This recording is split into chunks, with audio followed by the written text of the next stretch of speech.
she stumbled. Like the Queen, you look at the Queen and you don't feel like she makes too many mistakes of a day. You know, or just none that you see on a regular basis. Right. That is all. She's all very practiced, but Diana made some faux pas here and there, and she was kind of. I mean, in the 80s, you couldn't get much bigger than she was. Whereas, as Kim Kardashian, there's a lot of people that don't like the Kardashians at all. Yeah. At all.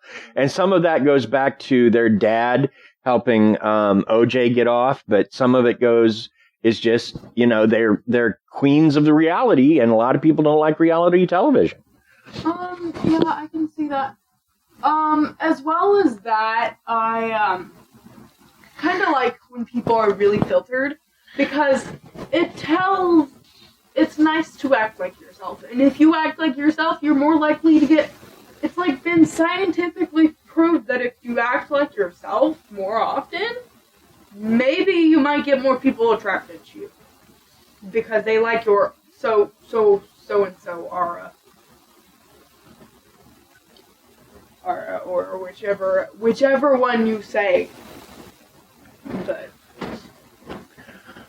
But yeah, I mean, compare Diana to Kim Kardashian. I don't feel like it's a very fair comparison, but I don't know who you could compare her to, because Diana was beloved by people all over the world, and I can't even begin to explain that phenomena. Even in the 80s, I was a teenager and shouldn't have cared, but I knew who she was, and I kind of. When she wound up dying in that accident, I felt a sense of loss more than you usually do when someone famous you have no connection to dies. So I mean, she was something special. She was I can't explain. A lot of people have left impression on this world, and some people forget about it because they never cared and they didn't want to do anything about it. But some people will keep that until the day they die. And maybe even pass it on to their own children. And then they'll keep that until the day they die. But yeah, Diana was something... Princess Diana was something special. So, there. A lot in my time. Yeah. Okay. Next one. Second one. I'm so sorry. I talked too much. The first commercial U.S. Gee, you should be on a podcast. Oh, wait, you are. It's okay. Talk away. The first commercial U.S. cell phone weighed 2 pounds. That's, I believe. I don't want to hold the phone. That is 2 pounds. I've seen one of the earlier models, and I mean, it was this big, clunky, it was about yay long. It was about yay wide and about yay thick. Yeah. It was like that, but it had a big antenna on it, just this huge antenna on it. That for some reason you could unscrew. Yeah. Yeah, it wasn't that brand, but it was like that. It was that style. This is really funny. This is from the British Telecom. Huh. What a coincidence. Though the first analog cellular phone system was introduced in Japan in the late 1970s, it wasn't until 1983 that Americans could get their hands on one of these devices. The Motorola Dynatac 8000X had a waiting list, thousands of people long. Despite its high price point and the low functionality, charging it took 10 hours, and it only after 30 minutes of talk time. It weighed about 2 pounds and came with an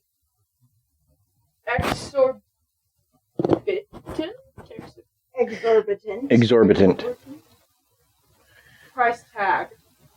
$3,995 or $9,410 in today's money. Which, no! You're telling me I get 30 minutes of talk time. That was and charge it 10 hours just to talk 30 minutes more. You're wasting my time. That was new though back then. I mean, that was brand new out of the net. Cell phones hadn't existed before that. There was nothing to compare them to. Although wrestling embraced the cell phone. It really did. In the 85 or so, that's what they started giving managers, was cell phones. Because before that, they carried tennis rackets or other things that they would use or canes that they'd use to do cheap shots on their, the people that were facing their clients. And they started giving them cell phones because they were these big brick looking things that you could hit someone on the head with and make it appear like you're really hurting them. It's cell phone. It feels like brick though. So yeah, and in the 80s they embraced them. Laughing. She doesn't feel like laughing today, but she's laughing. Well, I remember Paul Heyman, who at the time they called Paul E. Dangerously.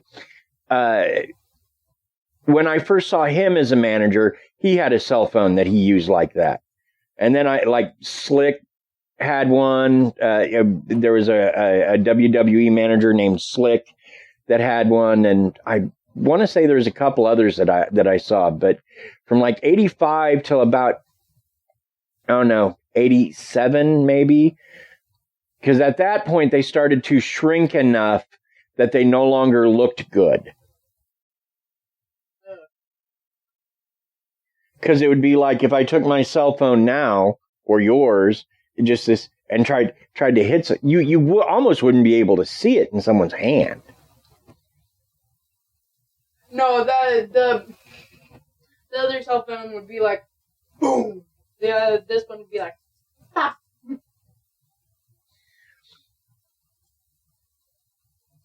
Was that? I think that was only 2. Do you have another fact? Oh no, I think she's got more facts. I have 30. We're not gonna do all 30.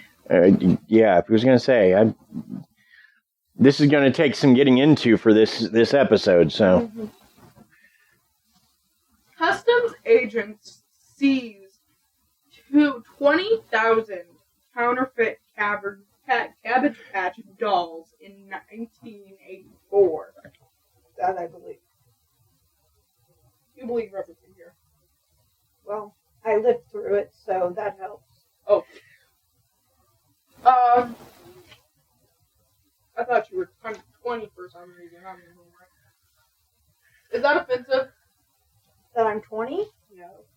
No, that's not offensive, with the exception of the fact that your brother Dimmix is 20. So I'm so sorry. Had him and been him at the same time. I'm so sorry. It's okay. It's offensive when I call you 62. That would be offensive. Even your dad's not 62, and he is older than me. So. I didn't. Just tell everybody, dear. I didn't say how old you were. I just said that you were older than me. What if they want to know? I didn't say how old I was either, to be specific. Thank you so much.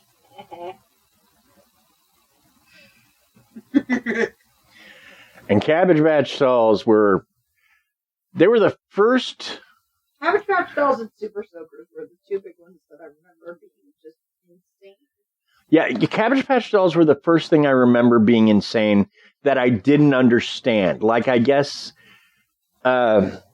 before that, there we had an Atari, and I guess when those came out, they were kind of, they were kind of flying. They were the big toy, but Cabbage Patch Dolls were a couple of years later, and I never got it. I never did. You were a boy. That doesn't mean boys can't have Cabbage Patch Dolls. They can, but they weren't as crazy about them as girls were. Girls would take care of them. Although the thing that I remember about Cabbage Patch Dolls is they spawned an urban legend. The Cabbage Patch. No, it wasn't true, but supposedly,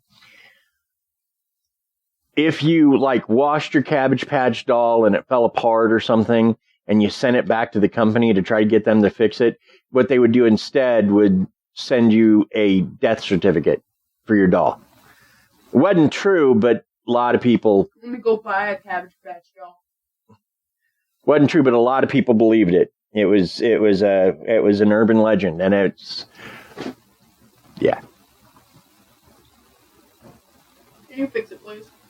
No, what I can do is here. The Cabbage Patch doll craze hit fever pitch in the 1980s, to the point that parents were getting into knockdown, drag-out fights with each other at malls across the country to get their hands on one of these chubby-cheeked toys. In fact, the trend was so huge, 20,000 fake Cabbage Patch dolls, many containing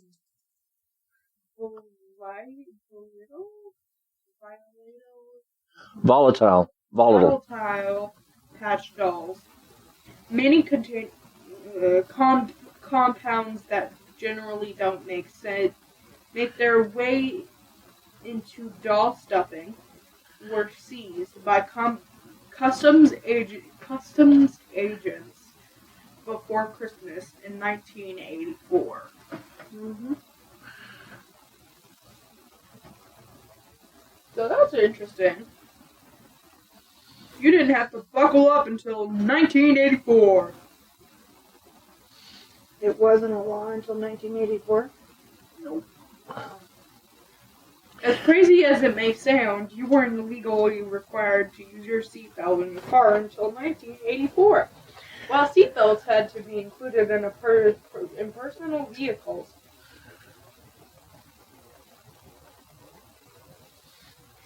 In the United States by 1968, actually using them was optional until 1984. Wow.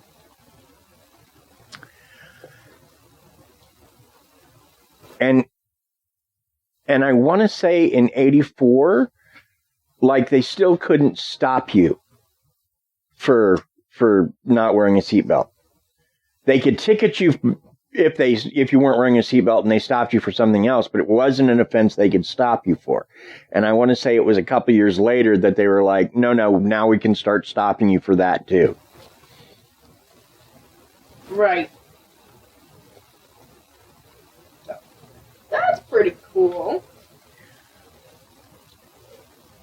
Candy bars only costed 25 cents.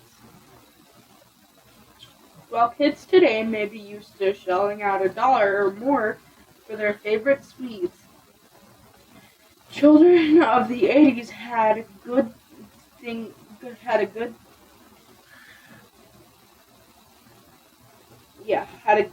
going, only having to spend $0.25 for the average Hershey bar.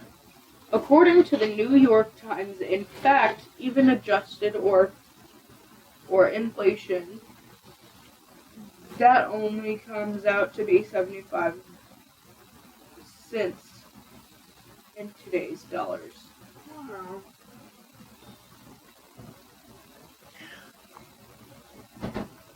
Which amazes me because Walmart sells a lot of candy bars for 88 cents.